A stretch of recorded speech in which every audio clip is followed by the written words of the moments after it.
It's been a fascinating World Economic Forum annual meeting over here in Davos, Switzerland, for all sorts of reasons. Firstly, the topics which have been identified this year: artificial intelligence, that's been a huge focus, sustainability. But the backdrop of all of this is the crisis that we face in so many parts of the world, the war in West Asia, the expansion of that war in the Red Sea area, the continuing crisis in the Ukraine. Amidst all of this, there's the India growth story. India, quite clearly an outlier to global growth, which is what, about 2.9%, India growing at more than 7%. Joining us now, a wonderful guest, Sir Martin Sorrell. Thank you very much, sir. That was a Bollywood introduction. Was it? Yeah. What for you was the highlight of Davos this time? Was it the themes picked up? Was it the India story, perhaps? Well, I mean, obviously, the India story was, we had, what was it, 3 states who had... 4 states, actually. 4, was it 4? And lots of ministries. And lots of ministries. I think the coordination is important when you have that amount of effort. So that was a highlight. But I think, look, I think my sort of takeaway, as they say, was that people are a little bit more optimistic than I anticipated. I mean, that's English understatement. We had one session yesterday where, there were journalists in it, and the journalists tried to bring everybody back to what they thought was reality. The comment was, you must be smoking something.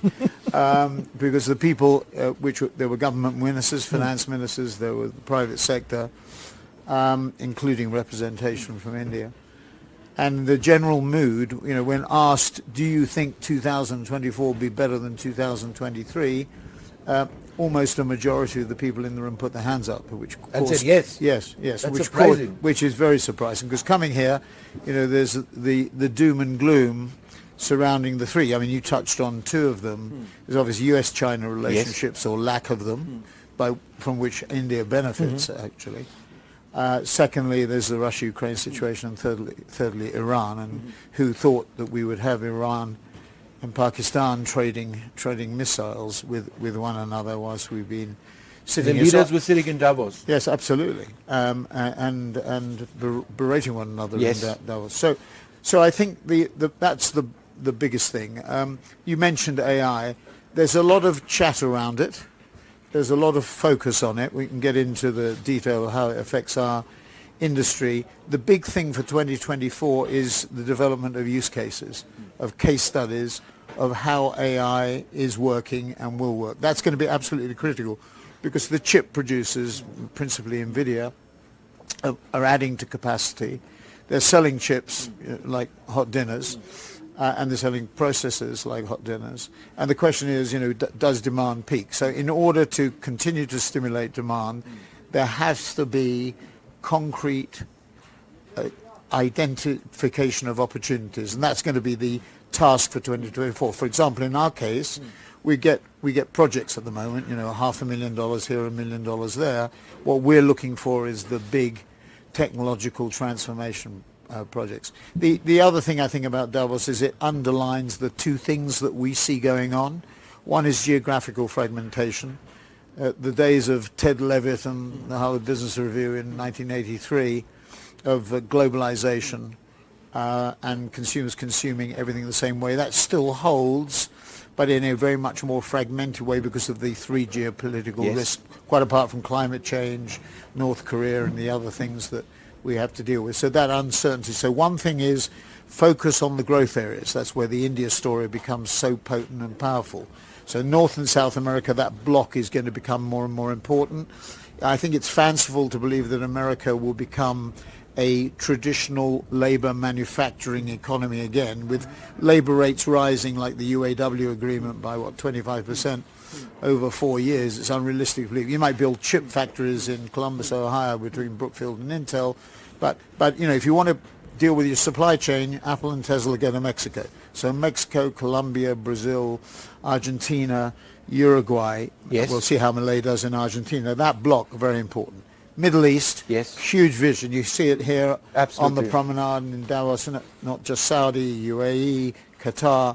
Huge vision, and these are visions that are not the usual nation branding thing. It's not just about the Olympics or the World Cup or Formula One or a combination of all 3.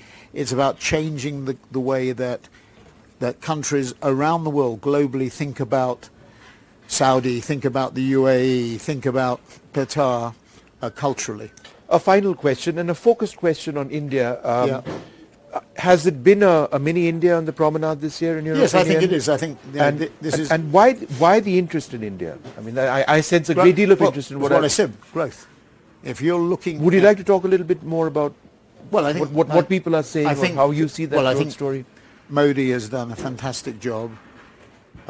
He's not just a great prime minister, but he understands brand, and he understands the importance of it. I mean, he is the chief brand officer of India, and some presidents and prime ministers don't think that communication is that important. You know, in our own case, you know, Cameron, and indeed the joint government with the Lib Dems, Cameron and Clegg, did understand that. It was interesting when Theresa May became Prime Minister, she moved the Great Britain campaign, which I still think is the best example of branding, you know, a template for all ministries to use. So you pull it all together, because the trouble with communications at government level is it becomes disintegrated. Each minister has his favourite agency, relationship, whatever, and they all go off in different directions. Cameron was originally a PR guy, and I think he understood and still understands, as does Nick Clegg, who's now working at Meta.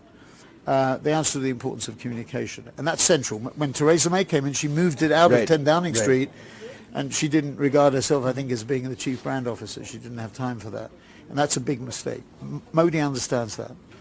I think he'll get re-elected, and I think the reason why India is such a focus, I mean, I'm from the UK, and as we were talking about in the preparation for this, you know, India is a bigger economy than the UK, which is distinctly uncomfortable for all us Britons to swallow, just like it's uncomfortable for the Americans to swallow that China might be bigger than the US. So, no, it's growth. It's growth. And India, you've got great core sources of talent, rather like Latin America, which gets underplayed. Yes, that's true. Great sources of tech talent, great sources of people. You know, I mentioned Harvard Business School, all the great professors, and the dean himself, twice in a row.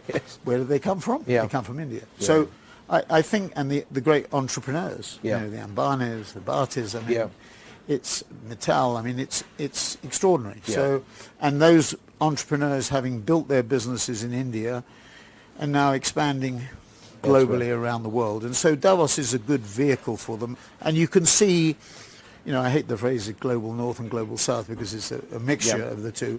But you can see in this rebalancing of the world economy, this different polarization of the economy, not US dominated. The Americans find that very difficult to come to terms with, particularly the center of America, not so much the east and west coast and the Republicans. You know, the world is changing, and actually Davos, to your point, reflects that. Sure. So where you see the investment being made and the money being spent, you know, you see it around the Arab nations, you see it around India, you see nations that have aspirations and ambitions using it as an experiential vehicle to develop their brands. So it's all part of nation branding. So Martin, wonderful speaking to you. Thank you very much. Thank you very Good to much, see you. sir, Thank for you, being Vishnu. with us. Thank you.